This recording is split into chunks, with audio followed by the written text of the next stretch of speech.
କରମାବାଇ ଖେଚୁଡ଼ିର କାହାଣୀ। ମହାପ୍ରଭୁଙ୍କୁ କରମାବାଇ ଖେଚୁଡ଼ି କେମିତି ଅର୍ପଣ କରିଥିଲେ ସେହି ବିଷୟରେ ଗୋଟେ କାହାଣୀ ଜାଣିବା। କରମାବାଇ ମହାରାଷ୍ଟ୍ରର ପାଣ୍ଡୁପୁର ଗାଁର ଜଣେ ମହିଳା ଥିଲେ।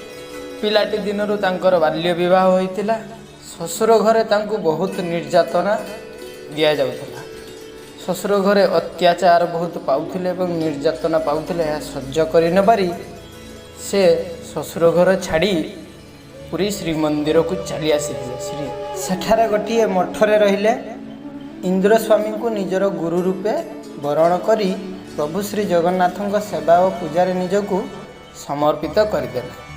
ପ୍ରତ୍ୟେକ ଦିନ ସକାଳୁ ଉଠି ପ୍ରଭୁଙ୍କ ପୂଜା ଅର୍ଚ୍ଚନା କରନ୍ତି ଏବଂ କିଛି ନା କିଛି ଖାଦ୍ୟ ପ୍ରଭୁଙ୍କୁ ଭୋଗ ଲଗାନ୍ତି।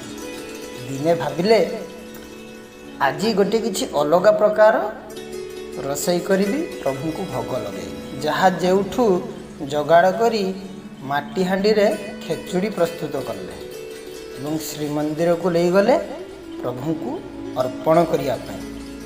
ତାଙ୍କ ହାତରେ ଖେଚୁଡ଼ି ହାଣ୍ଡି ଦେଖି ପଣ୍ଡାମାନେ କହିଲେ, ସେବାୟତମାନେ କହିଲେ, ଛି ଛି ଛି, ଛୋଟ ଜାତିର ଲୋକଟି, ତୋର ଇଏ ଖେଚୁଡ଼ି କ'ଣ ପ୍ରଭୁ ଗ୍ରହଣ କରିବେ?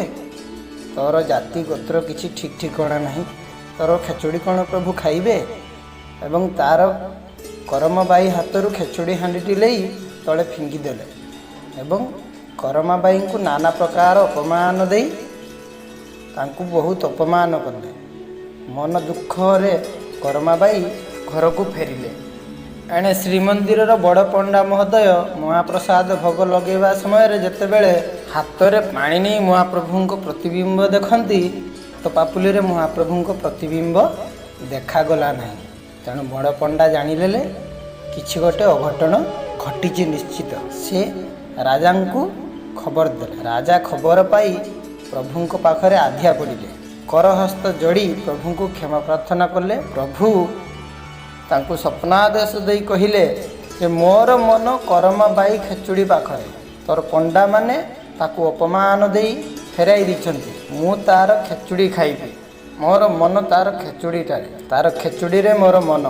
ରାଜା ନିଜେ ଯାଇ ହାତ ଯୋଡ଼ି କରମାବାଇଙ୍କୁ କ୍ଷମା ମାଗିଲେ ଏବଂ ଖେଚୁଡ଼ି ପ୍ରସ୍ତୁତ କରିବା ପାଇଁ କହିଲେ। କରମାବାଇ ଖେଚୁଡ଼ି ପ୍ରସ୍ତୁତ କରି ମହାପ୍ରଭୁଙ୍କୁ ଭୋଗ ରୂପରେ ଅର୍ପଣ କଲେ ଏବଂ ପ୍ରଭୁଙ୍କର ଶ୍ରୀରଙ୍ଗା ଅଧରରେ ଖେଚୁଡ଼ି ଲାଗିଥିଲା। ସମସ୍ତେ ହରିବୋଲ ହୁଳହୁଳି ଜୟ ଜଗନ୍ନାଥ କହି ଶ୍ରୀମନ୍ଦିର ପ୍ରକମ୍ପିତ ହୋଇଉଠିଲା। ପ୍ରଭୁ ଜଗନ୍ନାଥ ପବିତ୍ରତା କି ଅପବିତ୍ରତା ସେସବୁ ଦେଖନ୍ତି, ଭକ୍ତିଭାବ ଟିକେ ଦେଖନ୍ତି। ଭକ୍ତିଭାବ ଟିକେ ଥିଲେ ପ୍ରଭୁ ତାଙ୍କଠାରେ ବାନ୍ଧି ହେଇଯାନ୍ତି। କରମାବାଇ ପାଖରେ ଭକ୍ତିଭାବ ଥିଲା। ଭକ୍ତିଭାବରେ ସେ ପ୍ରଭୁଙ୍କୁ ସମର୍ପିତ କରିଥିଲେ। ତେଣୁ ସେହି ଭକ୍ତିଭାବ ଦେଇ ସେ ଖେଚୁଡ଼ି ପ୍ରସ୍ତୁତ କରିଥିଲେ, ଯେଉଁ ଖେଚୁଡ଼ିରେ ପ୍ରଭୁଙ୍କ ମନ ରହିଯାଇଥିଲା।